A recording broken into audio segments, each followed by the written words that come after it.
शहरातील प्रभाग क्रमांक 4 येथे खासदार आमदार निधीतून तसेच अन्य शासकीय निधीतून भव्य असे प्रयास सभागृह निर्माण करण्यात आलेले आहे। या सभागृहाच्या देखरेखीची जबाबदारी एका सामाजिक संघटनेला देण्यात आलेली आहे। या परिसरातील नागरिकांनी सदर सभागृहात दररोज हजारो लोकांचे स्वयंपाक बनत असून उरलेले अन्न व सांडपाणी सभागृहाबाहेरील नालीत सोडल्या जात असल्यामुळे या ठिकाणी सडलेल्या अन्नामुळे प्रचंड दुर्गंधी पसरत असून परिसरातील हजारो नागरिकांना अनेक प्रकारचे जीवघेणे आजार होत असल्याने सदर परिसरातील नागरिकांनी ही तक्रार नगर परिषदेच्या नगराध्यक्षा दीप्ती सोनटक्के यांना दिली। की नालीचं सांडपाणी त्यांच्या घराजवळ एका रिकाम्या प्लॉटवर येत आहे, तर त्यांचा खूप चालकांना त्रास होत आहे।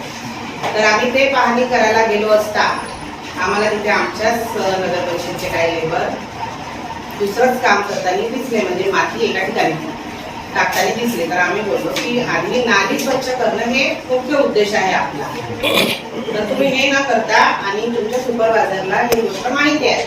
तर त्यावर त्यांनी उत्तर दिलं की आम्हाला कोणीतरी अजय लेंडे म्हणून व्यक्तीने हे काम करायला सांगितलं। तर मी तातडीने आमच्या सुपरवायझरला आणि स्वच्छता सभापतीला आणि स्वच्छता डिपार्टमेंटचे जे हेड प्रमुख आहेत त्यांना मी तिथे बोलवलं की हा विषय तुम्हाला माहिती होता का, कारण की माझ्याकडे इतके दीनदलित येत आहे इतके रोजचे की मी त्यांना म्हणत आहे की तुम्हाला 2 दिवसांनी लेबर पाठवते, 3 दिवसांनी लेबर पाठवते, म्हणजे मला लाज वाटतं त्याच्यासमोर काय उत्तर देऊ, कारण की एक तर आमच्याकडे लेबर कमी आहे। ठीक आहे, तर अशा परिस्थितीमध्ये जे आवश्यक काम है ते न करता तुम्हें पर्सनल सारखं मला ते वाटलं। नगर परिषद को हैंडल करना चाहिए और बीच में जैसा हमें उसकी हिस्ट्री देखा तो बीच में उसको हैंडल किया गया। जैसे राजू भैया बोले कि किसी राजनीतिक दबाव के अंदर वो फिर से रिटर्न किया गया, यानी नगर परिषद से यानी खासगी में लिया गया, वो प्राइवेट में लिया गया। और आज जब हम देखते हैं कि जैसे कोई शादियां वादियां हो रही है उन्होंने एक फीस जमा की है, वो सर्वसाधारण जो हम गरीब लोग रहते हैं वो पे नहीं कर सकते। तो जैसे अगर हमारे नगर परिषद की तरफ अगर वो आता है तो फ्यूचर में हम उसको अच्छे से अच्छा यानी जैसे हमारे नागरिकों की सहूलियत के अनुसार वो नागरिक यानी कितना पे कर सकता है उसके हिसाब से हम उसको रख के उसको अच्छे से डेवलप करके पूरे वहाँ हमारे जो नागरिक है उनके स्वास्थ्य का हम ध्यान रखते हुए ये सब हम करने का सोच रहे हैं। और उसमें का कुछ जो आमदनी भी आएगा उससे हमारे नगर परिषद को भी सहायता मिलेगा और उससे भी हम आगे बढ़ सकते हैं। इसके निधि से दिया गया पैसे है और ये लोगों का ही काम आना चाहिए, ताकि किसी एक तरह की पार्टी के काम में नहीं आना चाहिए।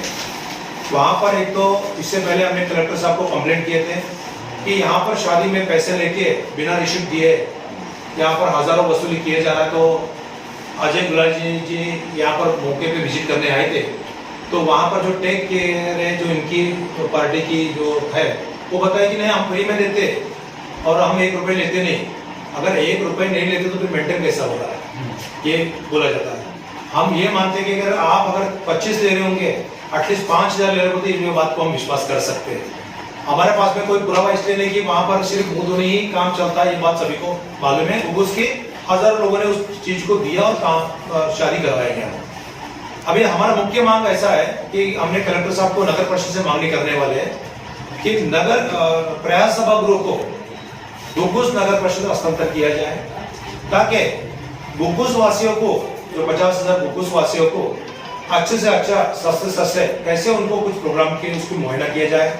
नगर परिषद की जो मीटिंग रहती है वहां पर लगाया जाए, किसी पार्टी का एक तरफ ना होते हुए ये सर्वसामान्य गुग्गुस क्या होना चाहिए, इसके लिए हम लोग उनको लेटर देने वाले हैं।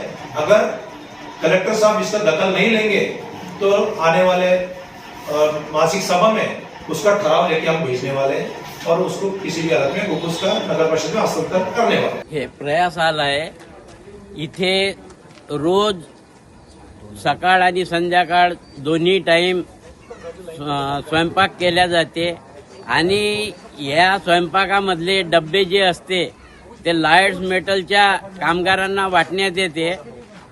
इथं जे भांडी धुतल्या जाते किंवा अन्न फेकल्या जाते त्या अन्नामुळं पूर्ण नाल्या भरलेल्या आहे व या नाल्यामधलं पाणी माझ्या घराजवळून एका बंद नालीला सोडलं आहे। ही माझ्यावर अन्याय होत आहे याच्याबद्दल मी बांधकाम विभागाचे इंजिनियर जुनघरी यांच्याशी बोललो, मुख्याधिकारी नगर परिषद यांच्यासोबत मी सुद्धा बोललो, पण यांना निवेदन सुद्धा दिलं, पण यांनी दुर्लक्ष केलं. व आता आम्ही हे नवीन कमिटी बसल्यामुळं मी यांना दाद मागत आहे की मला माझ्या ह्या समस्यापासून मुक्त करा म्हणून.